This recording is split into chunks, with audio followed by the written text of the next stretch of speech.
All right, Matt, we've got a really exciting card coming up this weekend, UFC 250, and this fight at welterweight is one of those ones that I'm pretty sure and very sure on a lot of these picks for this card. And there's a lot of them where the odds are fairly close. But this fight between Neil Magny and Anthony Rocco Martin is a very important one at 170 pounds because it feels like one of those sink or swim opportunities. And yes, there are some older guys at the top of the division. Neil Magny at 32 coming back off a long layoff, had a huge win against Li Jingliang.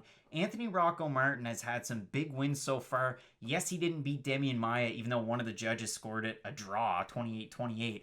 But he's had some big wins so far at 170 pounds. So this is a really tough one where Rocco can mix it up. He can do a lot of things well. He has very good forward pressure, very good offensive wrestling. Neil Magny, once he gets distance, once he figures things out, looks or can look totally unstoppable against some of the best guys in this division. What do you make of this fight?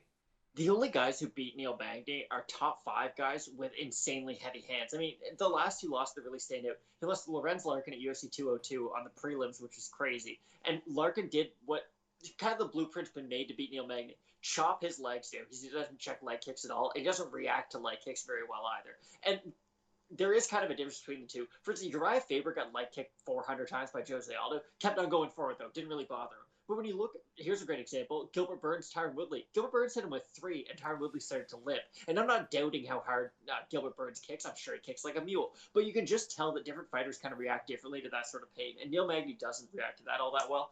Rocco Martin isn't a Santiago Ponzinibbio or a Lorenz Larkin who just has all this power and really no fear to just march forward on Neil Magny, because Neil Magny doesn't really have one-punch knockout power. He has to be the guy going forward, getting you up against the cage, land volume, go for takedowns, really mix it up well like he did against Li Jingliang. And again, Santiago Ponzinibbio was able to knock out Neil Magny, but that's a guy who probably hits as hard as anyone at that division. And Anthony Rocco Martin's kind of a guy like Neil Magny who has to mix it up. But Neil Magny sort of perfected that formula, at least to this date. He's going to go out there, he's going to outvolume you. He never gets tired either. And I just think he's going to be able to outlast sort of whatever Rocco Martin brings towards him. It's really surprising with the odds here because you have Neil Magny as a slight favorite, minus 150. Rocco Martin coming in at a plus 125 underdog. And on Tapology, the fans aren't split. Out of 741 votes, 78% of fans going with Neil Magny, 82% of them predicting a decision win. For Rocco Martin, too, he was a staple at ATT in Florida. Now he's moved to Atlanta. And I mean, there's some names there. There's Il Will Brooks. There's Rafael Assunção who's on this card as well. There's not. He's gonna have Tyson Chartier in his corner from New England. He also has Brock Larson with the BJJ. So it's interesting to see how he's kind of switched some things up.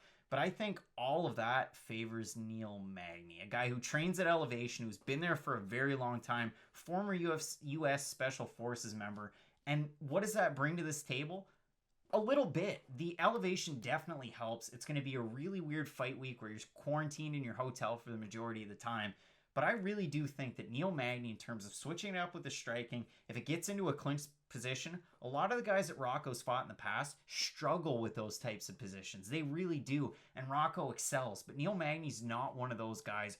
Really tall, really long. Rocco is as well. But Neil Magny has a pretty big advantage in both of those circumstances. So I'm going to side with the favorite here in Neil Magny. You're going to agree?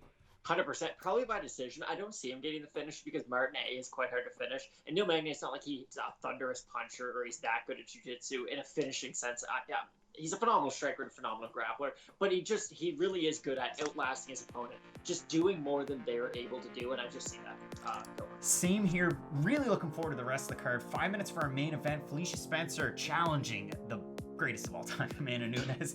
2 minutes for the rest of the main card and the prelims. Matt, you're going to want to keep it locked in with Fight Night Picks, and as we always say, let's get into it. Get into it.